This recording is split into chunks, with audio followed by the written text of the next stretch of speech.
Halo semua, gimana nih kabarnya hari ini? Semoga dalam keadaan sehat ya. Kenalin, aku Bening Naila Fatma dari Prodi Bimbingan dan Konseling kelas C. Di sini aku bakal sharing sedikit tentang prokrastinasi akademik melalui ilustrasi video ya kali ini. Topik kali ini sedikit terdengar asing ya untuk kalian, padahal bisa jadi kalian salah satu yang sering melakukan prokrastinasi. Jadi, apa itu prokrastinasi akademik? Yuk simak kelanjutan sharing kali ini dengan video ilustrasi bersama aku, Bening Naila. Mari kita perhatikan dua orang yang di layar, si paling anti dengan prokrastinator dan si paling prokrastinator. Mari kita simak. Duh, tugasnya banyak juga ya. Untung sekarang udah lagi aku kerjakan biar gak semakin banyak. Loh, udah nggak usah dikerjain sekarang, besok-besok aja. Kan tenggat pengumpulan tugas juga masih lama. Ini banyak tahu tugasnya, kamu jangan keseringan menunda tugas ya, nggak baik. Jangan gara-gara prokrastinasi, kamu keseringan menunda, itu nggak baik. Aku jadi seorang prokrastinator juga ada alasannya untuk memahami lebih lagi tugas yang diberikan. Tapi lama-kelamaan, aku lebih sering menunda-menunda dengan alasan malas. Nah itu, kamu harus hati-hati ya mengatur waktu sebaik mungkin. Menjadi prokrastinator itu memiliki dampak positif dan juga negatif loh. Berarti aku ini termasuk prokrastinator yang baik atau buruk ya? Nah kalau ini yuk simak video penjelasan dari guru BK untuk menjelaskan lebih lanjut mengenai prokrastinasi akademik. Ayo baiklah kita lihat video. Let's go! Halo anak-anak semua, tadi udah ya sama dua si paling. Si paling apa ayo? Tadi ada si paling prokrastinator dan si paling anti dengan prokrastinator. Nah sekarang kenalin saya Ibu Nana yang akan menjelaskan mengenai prokrastinasi akademik. Pasti kalian sudah tidak sabar kan mendengar penjelasannya. Nah pertama kita mulai dari pengertian. Prokrastinasi berasal dari bahasa Latin procrastinere, pro yang berarti maju ke depan bergerak, sedangkan kratinus berarti besok atau menjadi hari esok. Jadi, prokrastinasi berarti menunda hingga hari esok ataupun orang yang lebih suka melakukan pekerjaannya besok. Orang yang senang melakukan prokrastinasi disebut prokrastinator. Nah, jadi udah gak asing kan tadi siapa sih paling yang ada di dua di depan? Ferrari dan kawan-kawan mendefinisikan prokrastinasi akademik merupakan suatu kecenderungan untuk selalu bahkan hampir selalu menunda pekerjaan tugas akademik dan mengalami kecemasan yang dapat mengganggu seorang prokrastinator.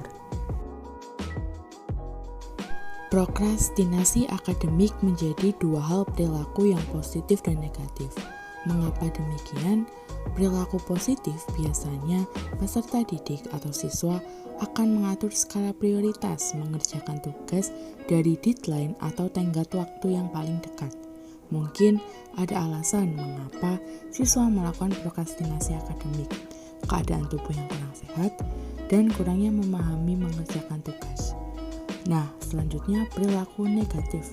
Perilaku negatif prokrastinasi akademik ini biasanya ditandai dengan deadline tugas yang masih lama, sehingga menunda mengerjakannya, menunggu suasana hati yang tepat untuk mengerjakannya, hilangnya motivasi dalam diri untuk mengerjakan tugas.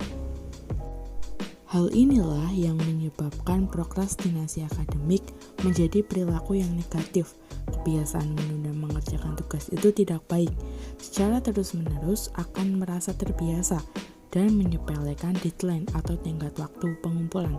Akhirnya, ada saatnya peserta didik itu menyesal melakukan prokrastinasi akademik. Nah, sekarang dari dua ilustrasi yang ada di paling depan, menurut kalian si paling prokrastinasi itu merupakan perilaku yang positif atau negatif ya?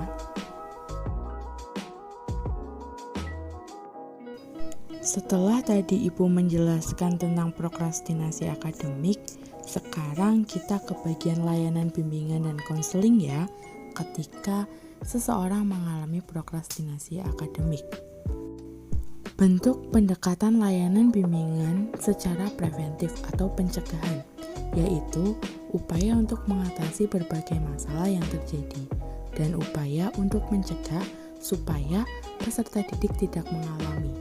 Dalam hal ini, prokrastinasi akademik, guru BK dapat memberikan materi saat jam bimbingan dan konseling di kelas.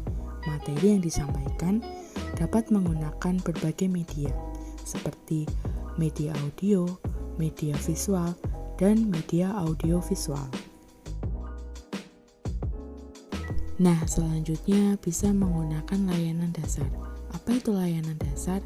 Layanan dasar memiliki arti proses pemberian bantuan melalui kegiatan penyiapan pengalaman terstruktur secara klasikal atau kelompok dalam kemampuan penyesuaian diri yang efektif sesuai dengan tahap dan tugas perkembangan yang dituangkan sebagai standar kompetensi kemandirian. Guru BK atau konselor memberikan pemahaman lebih mengenai prokrastinasi akademik, seperti karakteristik, gejala, jenis, faktor, dampak, dan upaya diri sendiri dalam mengatasi prokrastinasi akademik. Nah, selanjutnya mengenai upaya guru BK dalam mengatasi prokrastinasi akademik peserta didik melalui layanan dasar, yaitu ada 5. Yang pertama, poin A, mengatur manajemen waktu sebaik-baiknya. Poin B, membuat skala prioritas mengerjakan tugas yang diberikan di sekolah. Poin C, membuat jadwal rutin untuk terus produktif setiap hari.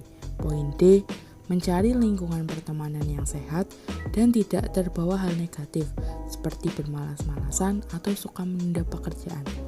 Poin E, jauhkan diri dari berbagai hal yang dapat mendistrak saat mengerjakan tugas.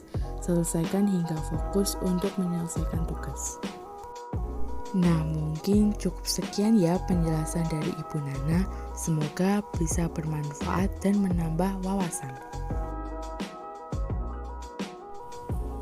Nah, akhirnya sudah selesai penjelasan dari guru BK. Gimana nih kamu? Apa sudah lebih jelas mengetahui tentang prokrastinasi akademik? Sekarang aku sudah lebih paham dan jelas, jadi aku akan melakukan upaya untuk mengatasi prokrastinasi akademik agar tidak berdampak lebih buruk lagi.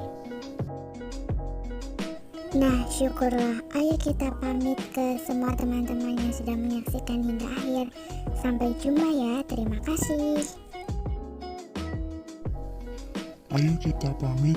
Bye-bye semua. Terima kasih sudah menyelesaikan hingga akhir ya. See you next time.